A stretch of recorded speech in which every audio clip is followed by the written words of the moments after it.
Hi viewers, good evening. Welcome to our channel Punarvika world. నేను మీకు ఇవాళ ఒక ఇంట్రెస్టింగ్ టాపిక్తో మీ ముందుకు వచ్చేసానండి. ఇవి మా ఇంటి ముందు నేను పెంచుకునే ప్లాంట్స్ అనమాట.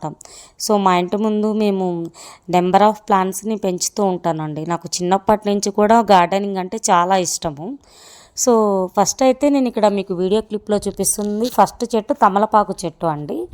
సెకండ్ వన్ కలబంద చెట్టు, and third one money plant చెట్టు, and last and fourth one మనకి కపరెల్లాక అండి.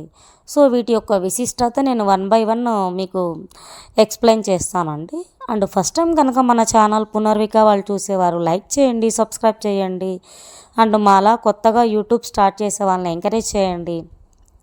ఇంకా లేట్ చేయకుండా 1 by 1 వాటి యొక్క విశిష్టత చెప్తాను, మీకు ఎక్స్ప్లెయిన్ చేస్తాను క్లియర్గా. సో ఫస్ట్ ఏంటంటే తమలపాకు చెట్టు అండి. ఈ తమలపాకు చెట్టు ఏంటంటే ఆంజనేయ స్వామికి చాలా ఇష్టమైన చెట్టు అనమాట.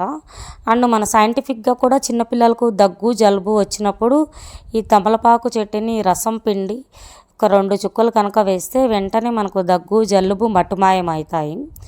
అండ్ మనకి సెకండ్ చెట్టు కలబంద చెట్టు అండి.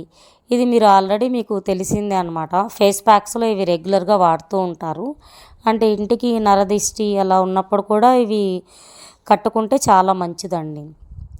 And third one money plant అండి. ఇది కూడా మీకు తెలిసిందే, డివోషనల్గా మనం చెప్పుకోవాల్సి వస్తే ఇది రిలేటెడ్ టు మనీ అనమాట.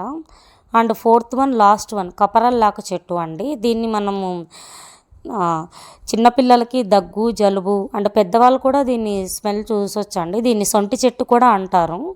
సో దీని స్మెల్ అయితే చాలా బాగుంటుందండి.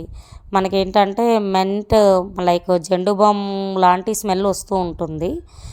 So thank you for watching అండి.